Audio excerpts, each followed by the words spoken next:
Welcome to the ICTG event.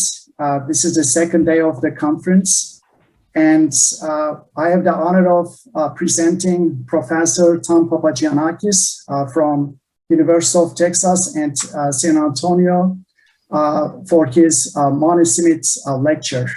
And he will be giving a presentation on flexible pavement analysis and design, charting a course forwards. Dr. Papagiannakis is a professor of civil engineering with an academic career spanning over 30 years at Washington State University and at the University of Texas at San Antonio, where he served as a department chair between 2006 and 2015. His expertise is in pavement engineering, specializing in structural pavement analysis, asphaltic material characterization, and traffic loading. He has contributed over 200 journal and conference publications in this area. In addition, he has authored a textbook on pavement design and materials published by Wiley & Sons in 2008, which is in its fourth printing. He has served as the lead in many national studies funded by the NCHRP, FHWA, and ASCE, as well as a multitude of studies funded by the Washington State DOT and the Texas DOT, with a total budget of over $11 million. He recently concluded a Texas DOT-funded study dealing with the calibration of the Texas Mechanistic empirical design and the Ashton-Ware pavement design methods using the data from Texas. He has won several research awards, including the ASCE's Most Innovative Green Engineering Award in 2016, ASCE's Next Generation Transportation Award in 2017, and the Geo-Institute's Monismith Award in 2019. And due to the challenges that we've been facing with COVID-19 and all that, and he just has the opportunity to deliver his lecture today. Dr. Papagiannakis is a founder and the past chair of the Payments Committee of the Geo-Institute that focuses on payment geotechnics. This committee has evolved into the premium venue for payment mechanics and has a very keen international membership.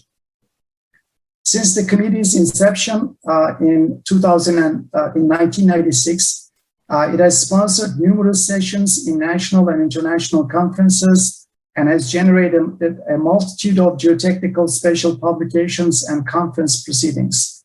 Dr. Papagiannakis has co-chaired several international conferences, including 3D FEM at Delft in 2005, ICTI 2014 in Pisa, Italy, ICON FVPM in 2019 in Thessaloniki, Greece, and AM3P 2020 in San Antonio, Texas. Dr. Papagiannakis is an active member of the Geo-Institute, Transportation and Development Institute, ISS, MGE, ISAP, TRB, and serves as an associate editor for ASCE's Transportation Engineering Payments Journal. He holds a PhD degree from the University of Waterloo. He's a fellow of the ASCE and a registered professional engineer in Texas and Ontario. So my name is Khalil Ceylan, and I serve as the chair of the Geo-Institute Payments Committee currently.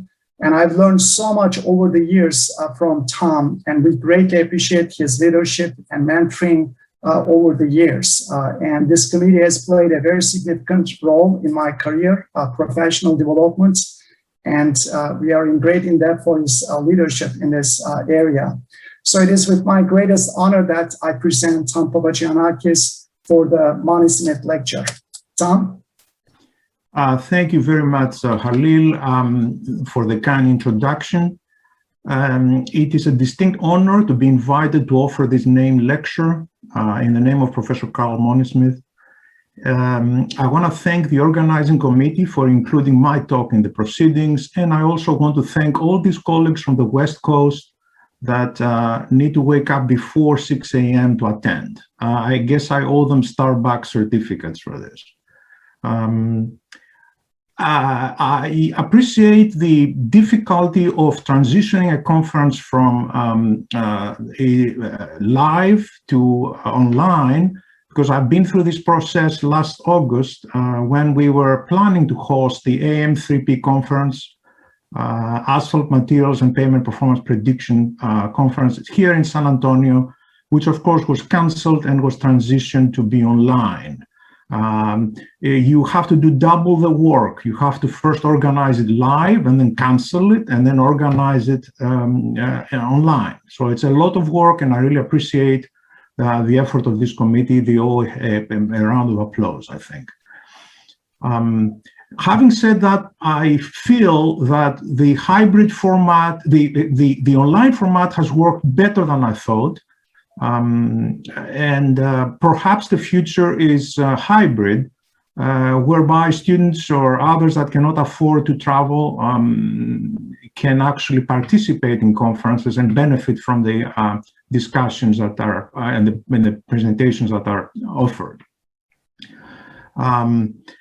Before I start, my topic is pavement analysis and design looking forward. Before I start, I would like to provide an insight of how this lecture was established. The lecture was created with the leadership of the GI Pavements Committee. The Pavements Committee was formed in 1997 with the founding of the Geo-Institute, and the objective was to be a forum for the exchange of knowledge among pavement engineers with geotechnical and geomechanics interests. The intent was to focus on the geotechnical aspect of pavements. When it was found, I was a junior faculty member at Washington State University, and I was wondering what I got myself into. As it turned out, was a very successful move on the part of the Geo-Institute to form this committee.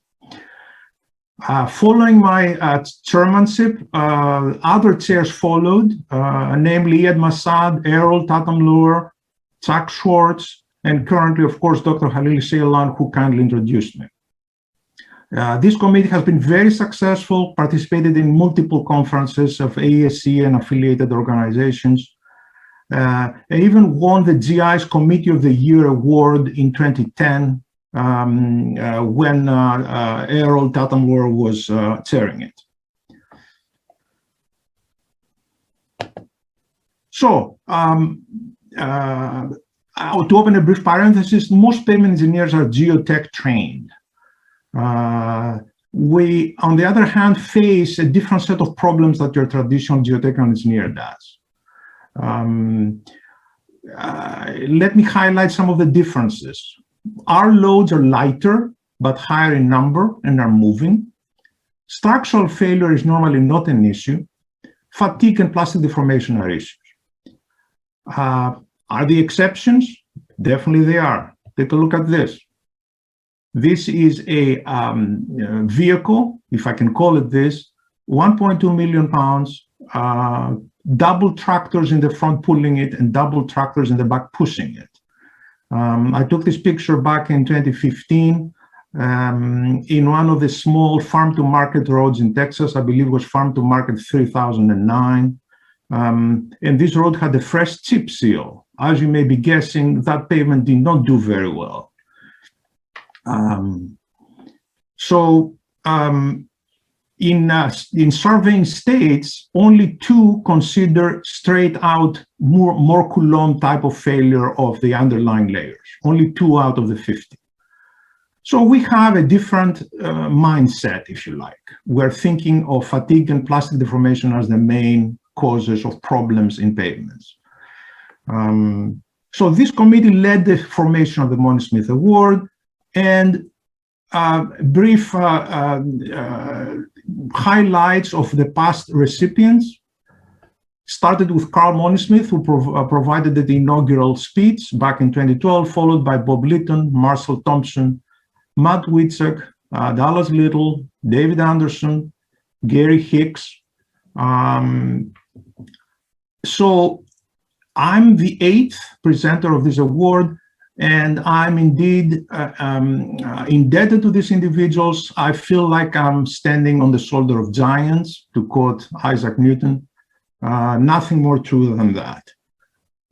Also, we need to recognize who are the future recipients, to congratulate Chuck Schwartz that won the 2020 and Errol himself that won the 2021.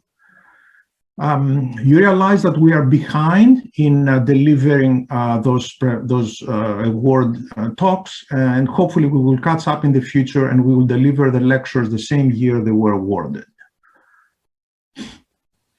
So what is the aim of my lecture? I will highlight developments in analyzing flexible pavements and provide a vision for the future of design. There is, in my view, there is always a gap between analysis and design. Analysis is what we know, and design is what we actually do.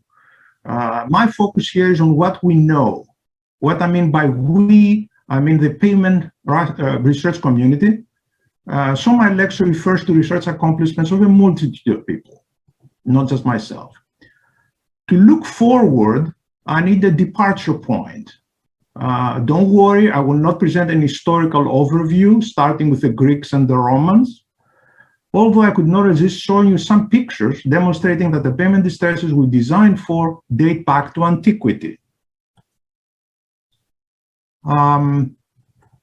I will show you a couple of pictures that show pavement distresses dating back to 50 BC, ancient Corinth.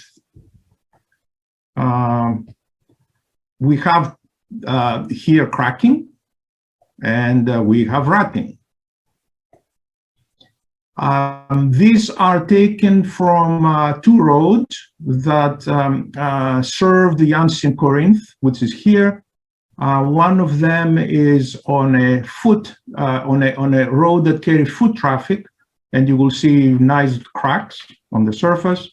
And the other is on a road that served hauling of ships from one gulf, from the Saronic to the Corinth Gulfs here, on wheels. So what they would do is they would put the ancient sailing ships on dollies and would drag the dollies along the way to bypass the need to circumvent Peloponnese, the island here.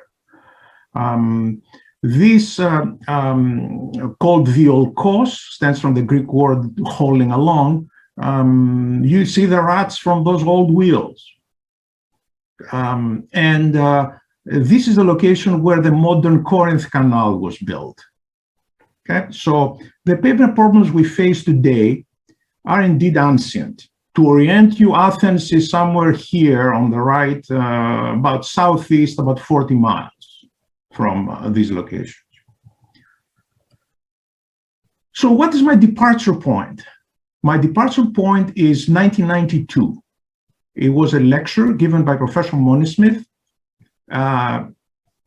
which was published at TRB, called Analytically Based Asphalt Pavement Design and Rehabilitation, Theory to Practice, 1962 to 1992, a period of 30 years. The lecture provided a vision for mechanistic empirical pavement design. It included models and software for linear viscoelastic and nonlinear granular layer systems, asphalt binder and asphalt concrete characterization as a function of frequency and temperature, granular layer characterization for stress dependency, subgrade characterization for moisture and suction, damage functions for rutting, fatigue, and thermal cracking. It was downright prophetic of the design framework adopted by what is currently known as the Mechanistic Empirical Pavement Design, or the ASTO-WARE MEPD, Mechanistic Empirical Pavement Design Procedure. It's like they followed the playbook, more or less, of what was recommended in this landmark lecture. Also, characterization of in situ properties if you want to do overlay design. So let's look quickly at a timeline. Professor Monismith's lecture was from 1962 to 1991, a period of 30 years, you see here, during which we had, what was, by the way, 1962 here, was the first international structural design of ASCE pavements, the Ann Arbor conferences. Was after the end of the ASCE road test. You see, 1973, we had the interim pavement design guide. And 1986 was the ASTO Pavement Design Guide, the first cycle of publishing it. 1987, the start of SHARP. 1992, we had, following that, we had this introduction of SuperPave. We had the 1993 republication of the ASTO Pavement Design Guide, including environmental damage functions.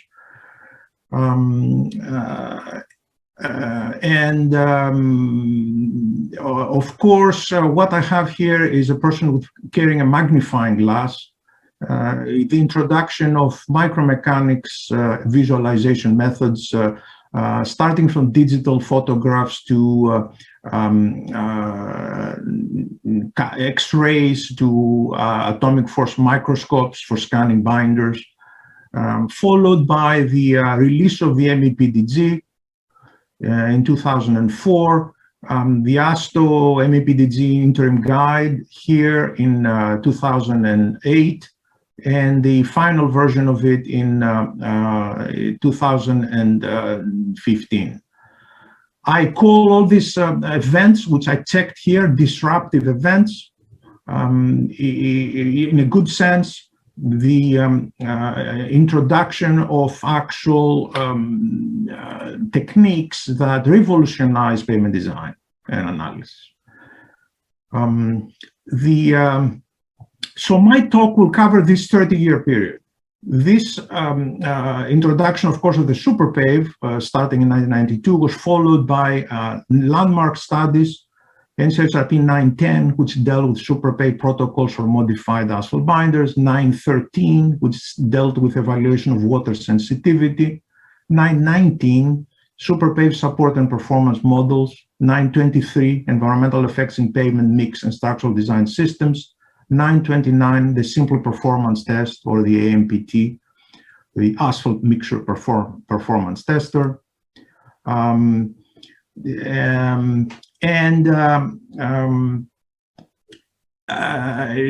Mpdg, the release of the Mechanistical Pavement Design Guide, is a significant improvement compared to the original 1993 ASTO design approach.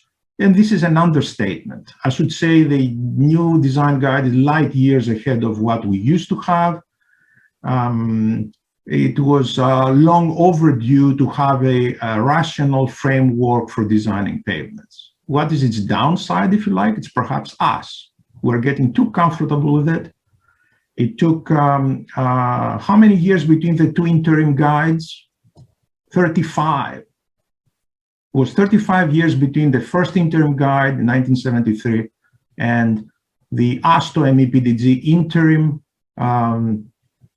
MP, the manual of practice. If it takes another 35 years to revise this, it will be 2043. I will be in my 90s. Okay, so we need to be open-minded about change. So I don't grow old and having the old method still in place. So what was the mechanistical empirical design framework? We use mechanics to predict structural response to load and environment. Use models to translate the response to damage over time, and use transfer functions to translate damage to distresses observed in the field. You notice that we do this. We start very mechanistically at the top and becoming empirical towards the end. We should recognize that despite all the models I'll show you in a minute that improve on the existing technology, some of the distresses, such as roughness, are long ways from becoming more mechanistic than we currently have. So we'll soon get, overly optimistic in having everything mechanistic all the way down to predicting roughness.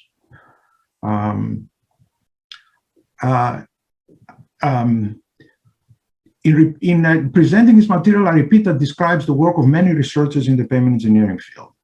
So I will cover 4 topics: structural response and damage models, micro-nano developments, uncertainty in design input. I will focus on traffic, life cycle cost analysis focus on user costs. So we're talking 1992 to 2022, more or less. Can we do more mechanistic and less empirical? So let's first of all focus on structural response damage and damage models. Although structural response and damage have been traditionally treated separately, they actually interact. Cracks degrade the modulus and the strength. As I will discuss, there are already models implementing this coupled approach. So let's look at comprehensive, look at an ideal, if you like, ASCE model. We start with linear viscoelasticity, move to nonlinear viscoelasticity, viscoplasticity, modulus and strength as a function of time and temperature, cracking from load and thermal cycles, effect of microstructure, moisture, and aging and healing. Let's discuss, first of all, linear viscoelasticity and nonlinear viscoelasticity in asphalt concretes. I'm talking about the asphalt concrete itself, not the base layers. The advent and adoption of the AMPT, asphalt mixture performance tests. Of course, you recognize this is a triaxial test with a temperature control. It was adopted circa 2000 as the means of characterizing ASCEs. If you ask why it took us so long, it's a very good question. Running this test at multiple frequencies and temperatures allows establishing the dynamic modulus and the phase angle of ASCEs. Also allows building the master curve, which I show you up here, at the reference temperature. Using frequency sweep data allows you to fit mechanistic viscoelastic models to express mathematically the retardation and relaxation moduli, both in the time domain, if you have Boltzmann here, and in the frequency domain, if you have Hewitt-Sayegh models. For the nonlinear viscoelasticity, we have borrowed Saper's 1969 model that extended Boltzmann's superposition principle by introducing these three constants, G0, G1, and G2, which are functions of stress. And it can be calibrated using multiple stress creep and recovery tests, which the MPT can do quite readily, can be modified to do readily. We do multiple stress and creep recovery tests for binders already, using the DSR in SEER, of course. There is an ASTO standard, T30, T350, that does that. So it's a matter of extending it to do nonlinear viscoelastic material characterization. There are a number of finite element models that do this already. And I'll give you a broad grouping of these models. We have layer axis symmetric, finite element in 2D and 3D, and finite layer. Let's give you some examples. Layer axis symmetric in the time domain, explicit, I mean an integral Boltzmann-based model. Lavan is a good example by Karim Chatti. And there is, of course, finite element linear viscoelastic time domain models, both commercial and custom design. Abacus does that nicely. Kappa 3D developed by Tom Skarpats at Delft. This is routine. I mean, using Abacus to do moving dynamic loads over viscoelastic surfaces is routine. Show you here a model we developed at UTSA to study energy harvesting technology using piezoelectricity. Dynamic axial loads is an old, perhaps, hat. You need to understand that loads are not applied in a static fashion. The tracks bounce. I have here an example of experimental data used developed using an instrumented track that had a very rough rubber suspension, very smooth air suspension, and you can see what happens over a distance of, this is 1 second here I'm showing you, about 16.6 meters or 55 feet along the pavement length. You observe their distinct frequencies. And as the road gets rougher, this is at 60 kilometers per hour with an IRI of 152, which is a fairly rough road. So as the roads get rougher, they basically destroy themselves. And not to mention destroying the vehicles that drive over them. More on this later. In terms of nonlinear models, we have, first of all, I need to mention finite layer models. They have developed both in the time domain and the frequency domain. Examples are 3D Move, developed by Siddharthan and his colleagues at the Asphalt Research Consortium. EasyFM, Professor Osser from Aachen has a very good example of this. And they are nonlinear viscoelastic models. Some of them form the basis for viscoplastic models. VCPD by Professor Kim at North Carolina State. And PANDA, the Texas A&M group, also, which I will expand on the next slide. How the viscoplastic and continuous damage models work. The particular Texas A&M model works on the basis of a modified Drucker-Prager criterion, which you see here, defines a function f, which is a yield surface. This is a function of the effective stress tensor here, which is a function of tau, which is depends on the second and third stress invariance. A is related to internal friction, and K is a function of viscoplastic strain related to cohesion. It was modified to account for differences in tensile and compressive behavior. This is followed by a Perzina viscoplastic potential function, G, which is a function of gamma. Gamma is the viscoplastic parameter. Its inverse is the relaxation time. N is a rate sensitivity exponent. G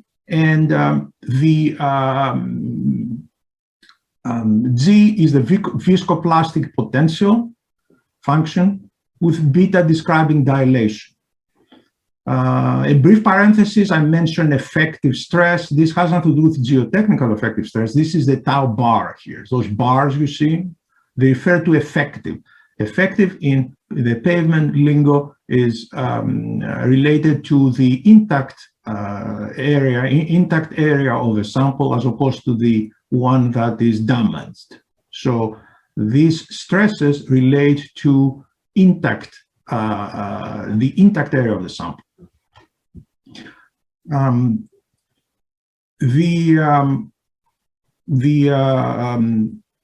Materials were characterized by you see here they conducted testing involving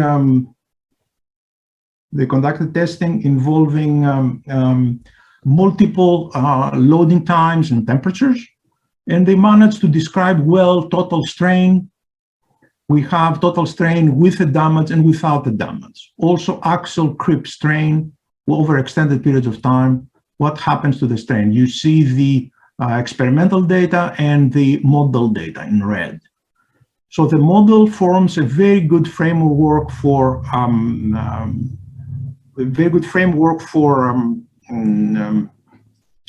designing viscoplastic damage, and also allows establishing temperature shift factors for viscoplastic deformation. I think it's a major step in the right direction. In terms of cracking, depending on what kind of device you use for quantifying cracking resistance, so you can be using the IDT here, indirect tension. You can be using semicircular bending, the disc-shaped compact tension test, and the OT, if you're in Texas, the overlay tester. And no matter which one of these you're using, you have to establish the cracking resistance coefficients, the A and the N. This is another law, Paris law, which we borrowed. dA/dN is the change in crack length with a number of cycles. Delta K is the change in the stress intensity factor. The K, the stress intensity factor depends on the type of crack you have, model 1, 2, and 3, the three different shapes, the three different forms of cracking. And of course, we have the extended by Sapri in 1984, which replaced the stress intensity factor with a change in the J integral, where the J integral is very nicely described in a paper by Rice, 1968. I think has over 8,000 citations, this paper. Worth reading to all. You make all your grad students read that. What is key in presenting this cracking model, that ideally it should be able to describe both load and temperature-induced stresses. There's no reason to have two different models for this. If a model is good enough, it should be able to describe both. So the Paris and Erdogan, the Paris power law has its limitations. I show you here three regions of cracking. You have initiation, you're reaching a threshold. Paris law is the region where the change of crack length versus the change in the stress intensity function is linear in a log-log graph. And of course, here you have total failure fracture at the end. There have been a number of alternatives, which I list here, alternative expressions for Paris's law, considering the different stress states and different crack forms and so forth. There have been efforts to improve on this. Dr. Litton introduced an adhesion healing term here, which is the reduction in the crack length with a number of cycles, which is a function of the rest period allowed between load cycles. And of course, the Texas A&M group associated that A here with the creep compliance D, and most importantly, the fracture surface energy density G, this. It was work by Professor Little and Amit Basin for the NCHRP 9-37 associated this G with surface energy measurements, which is a serious contribution to quantifying this value here, not use it simply as a regression fitted constant. So in obtaining A and N from VOT, here's what the typical output of VOT is. You have the load in blue, the displacement is controlled,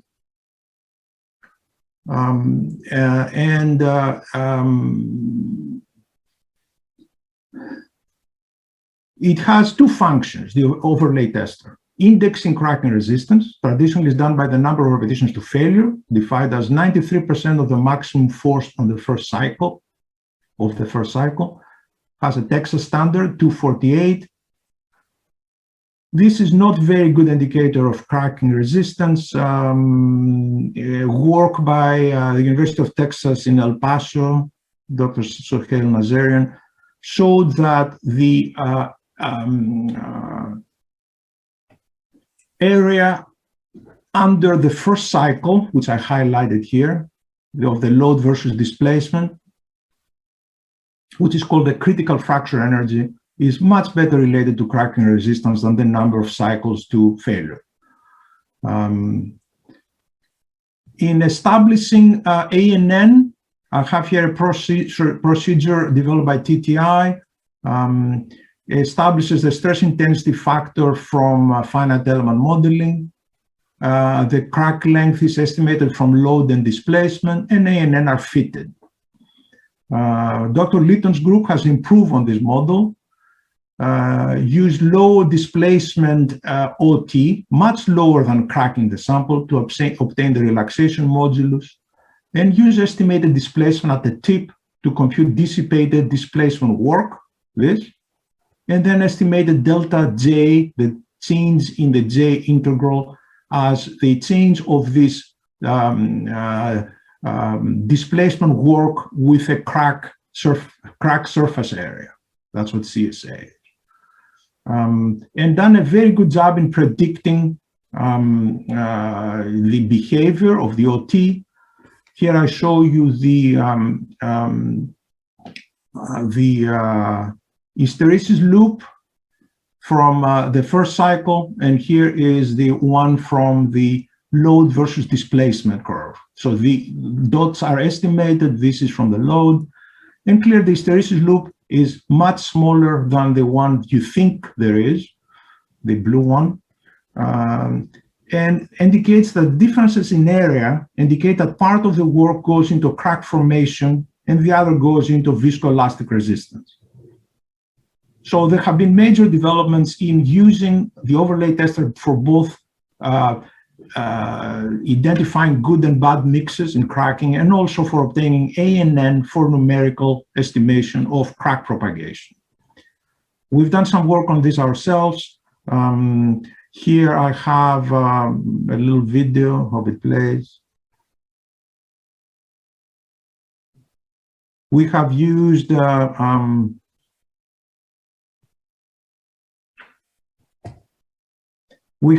the abacus to model the crack propagation in the OT sample in using XFEM technology to not have to redraw the finite element mass every crack increment. So it doesn't want to play, I'll pass it. Oh no, there it is.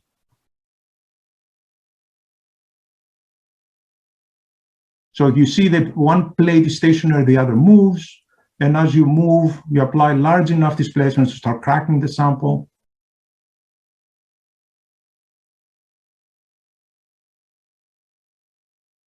And of course, abacus gives you the J integral at the tip automatically. So it saves a lot of work, saves a lot of effort.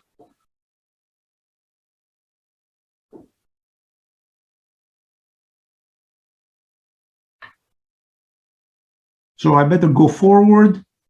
I will describe micro and nano developments. We went from taking digital pictures of CAT samples to X-rays to AFM. And this technology revolutionizes how we visualize asphalt concretes. They are not homogeneous and isotropic and macroscopic anymore. We also characterize aggregates. Here we have one, Ames, and on the right we have one the University of Illinois developed, Errol's toy here. And we can characterize fully the aggregate shape, angularity, flat versus elongated, and so on. Here I have examples of cumulative frequency distributions, not of sizes anymore, but of texture and of angularity. So we have a very good grasp of what the aggregates actually look like. Eventually, these will trickle into design. I'm not saying it's going to happen immediately, but this is a research bed that will create the design elements of the future. Here we have the X-ray CAT scanning machine of Texas A&M. And we did work in cleaning images. The images come out like this of its slice. You need to enhance the contrast, remove the noise, and finally threshold them. In other words, decide what is the boundary between air, mastic, and aggregates, like I have here. This, of course, leads to the ability to use numerical techniques such as DEM, discrete element method, to model virtual samples. And I have here examples of strain versus number of cycles of a virtual model. I have here pictures of AFM binder imaging for the unaged material. On the top is height, on the bottom is phase, and as you move and you extend your aging, you see live the changes in the chemicals, the jungle of chemicals that make up asphalt binders. So the analytical tools are for visualizing the microstructure of asphalt concretes, aggregates, and binders is amazing. We have a very unique tool in our hands. I will touch on uncertainty in design input. We done a project for federal highways a few years ago in quantifying the effect of imperfect traffic data on the estimated service life of pavements. We have found 30 LTPP sites that have had complete WIM data, multiple years, full coverage. And what we did is we simulated several scenarios of taking this full data set and slicing it in subsets. We had WIM data site-specific that were continuous, that's the ground truth, 100% sample. Then we said, what if we had only 1 month over 4 seasons, 1 week over 4 seasons? What if we did not have WIM data site-specific and only had automatic vehicle classification of the vehicles, site-specific, again in the same fragmentation of time? And then said, what if we do not know, we had regional WIM data, which are the axle load distributions, and regional vehicle class data, and we had only vehicle counts, site-specific.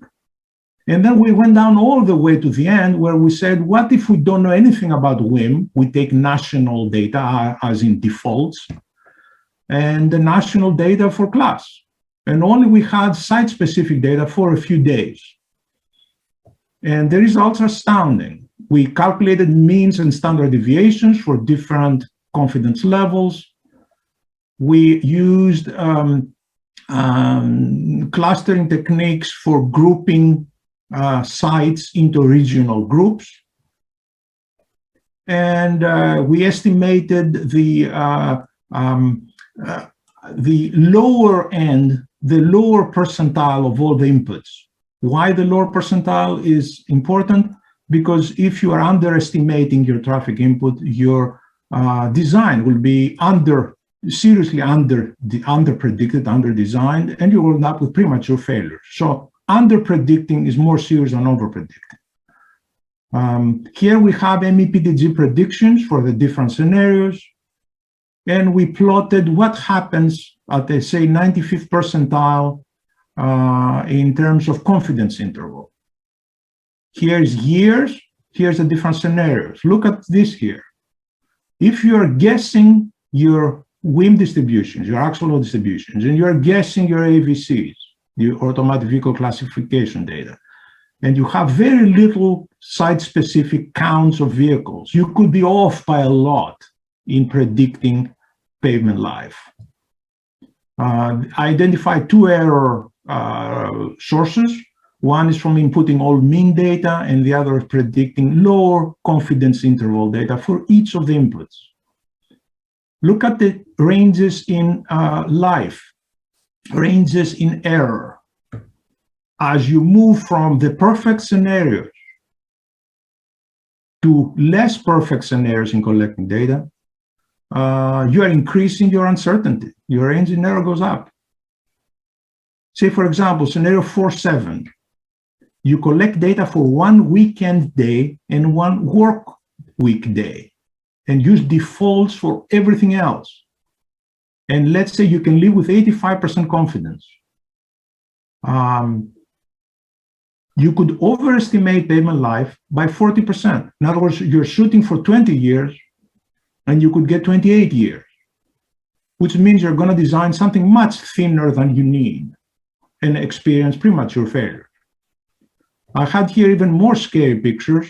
If you go the lower percentile input for all the inputs, you may ask, this is not very likely to happen, that I'm going to mess up in every input at the extreme before I do my design, but the numbers are stunning. Bottom line is you need to associate the quality of your input to the expected error ranges you have. The designer needs to visualize what is the effect of fudging the input, plainly spoken. We cannot live with defaults only and let the program figure it out. It's not a healthy approach. It's not only the uncertainty in traffic input, look at the uncertainty in material input. Here I have work done by Dr. Schwartz and Halil Ceylan for NCHRP. Published the sensitivity in derivative format. What is this sensitivity? Is the change in the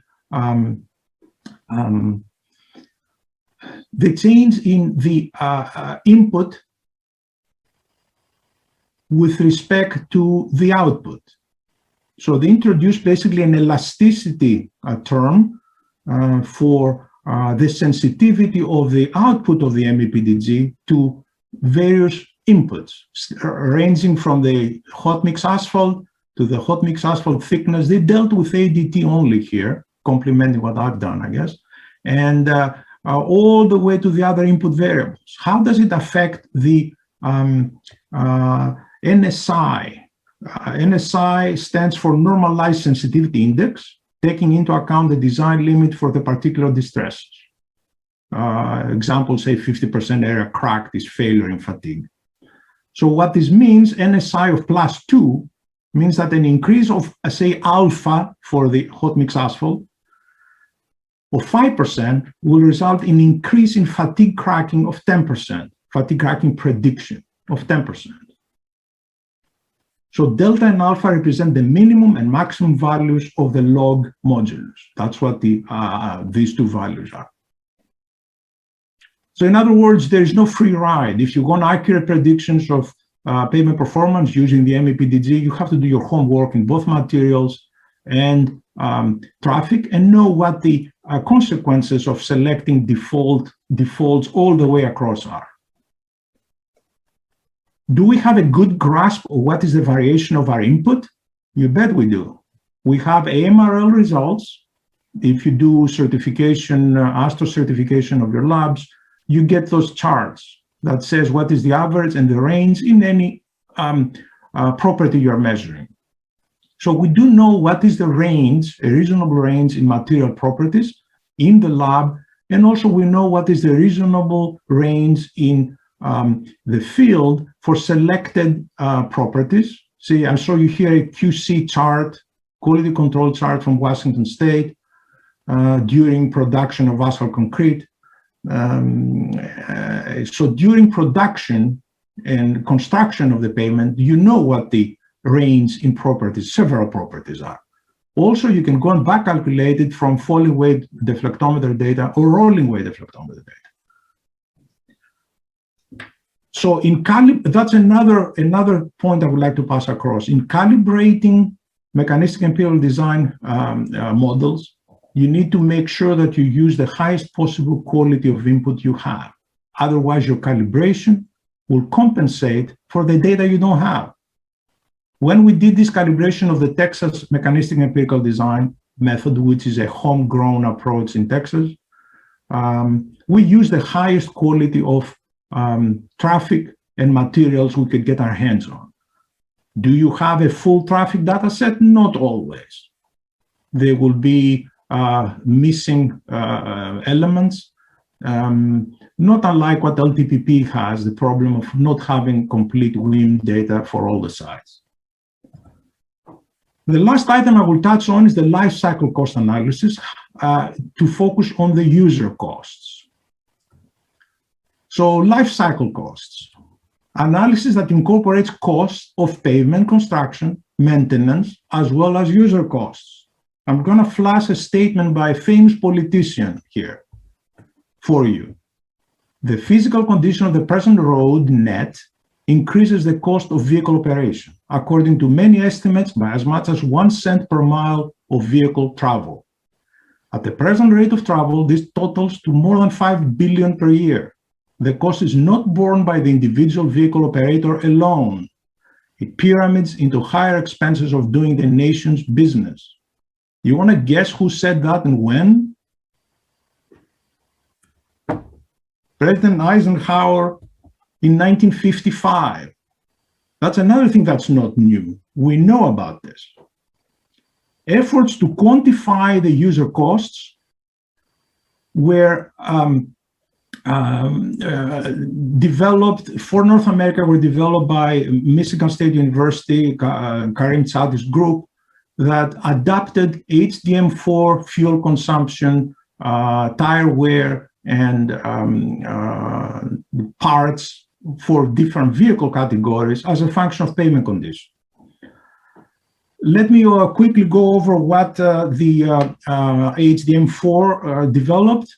They developed functions for the instantaneous fuel consumption as a function of the power for traction, power for accessories, and internal friction of the engine.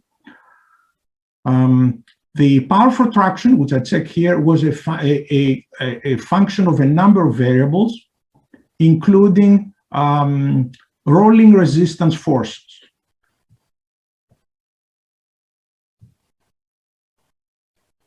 So what they did for rolling resistance, developed this expression, whereby CR2, this variable here, is a function of texture and roughness. This is the deflection of the surface. Yes, this is work done down under. Australians and New Zealanders did this work.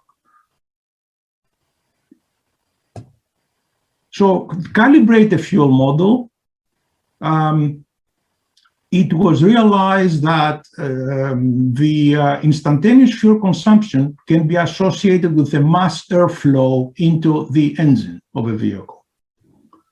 And how do you measure instantaneous fuel consumption and mass airflow? You tap into the onboard diagnostics computer of a vehicle, and you can get this in real time.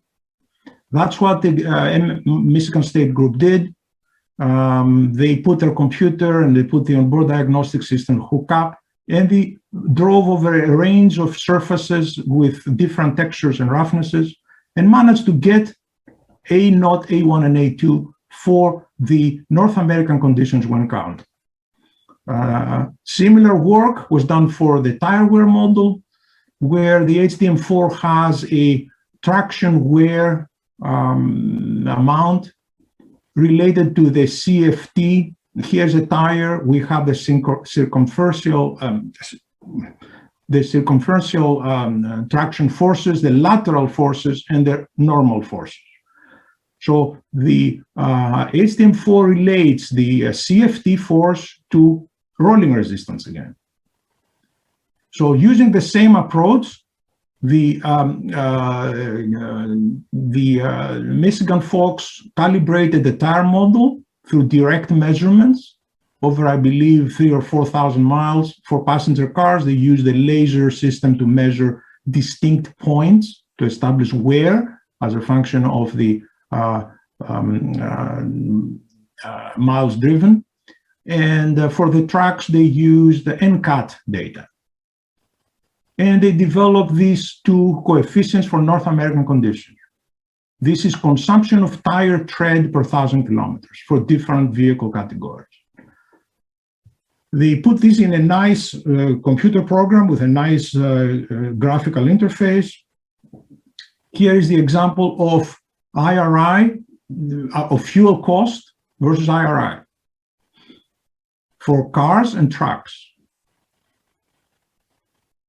Consider this: if you have a road from an IRI of 4 down to 1, in other words, you improve the road from 4 to 1, you're saving about 1 cent per mile. So you see, the Eisenhower estimate was spot on, was prophetic. Improving the road saves you 1 cent per mile.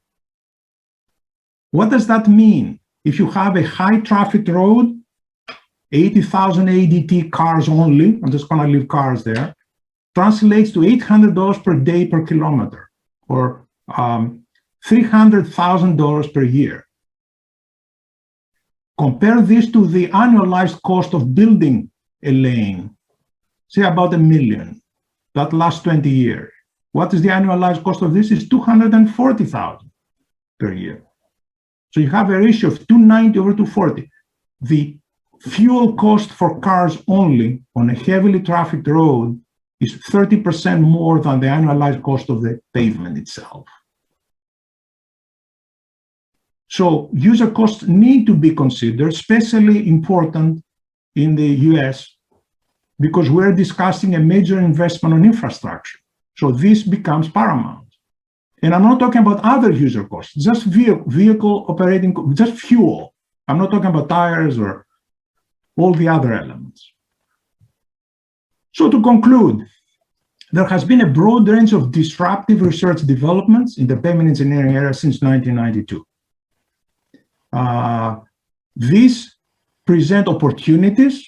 There are many research breakthroughs, fundamental material characterization techniques, sound mechanics. We do borrow them from metals, from polymers, from others that developed plastic deformation, cracking, and so forth, with nothing wrong with it as long as we do it correctly. Microstructure characterization. And of course, there are challenges. Challenges is implementation. Research to implementation remains a challenge. As an industry, we're very set in our ways. We're what I would call very viscous, and excuse the pun. Another challenge is education. How do you educate new students? It's not the realm of the undergrad anymore. You need to train grad students. You need to become very thorough in explaining the processes and being able to defend the processes you're describing and the techniques you're describing. So I will close and thank you very much. I'll leave you with a picture of San Antonio. This is from our cover to our proceedings from last year's AM3P, which is available through Elsevier. Hopefully one of these days we're going to be able to have you back here in San Antonio and give you the hospitality that you expect from Texas. So thank you very much. So Tom, thank you so much for this wonderful presentation, a great overview of what actually has been taking place in the geotechnical aspects of human systems. We greatly appreciate your lecture. So if you do not mind, there is a question in the Q&A box, and I would like to go over with that with you. So the question is related to what type of the mesh size you have used in the analysis. I believe that this was referring to the finite element analysis techniques that you were covering. You saw I can't quite remember the numbers, but it was closely meshed in the middle. I have to look at the PhD thesis, I can remember. But there were tens of thousands of elements for modeling something that is 150 millimeters by, I think 75 millimeters by, 65 millimeters. It's a lot of elements, takes 8 hours to run. Okay, thank you.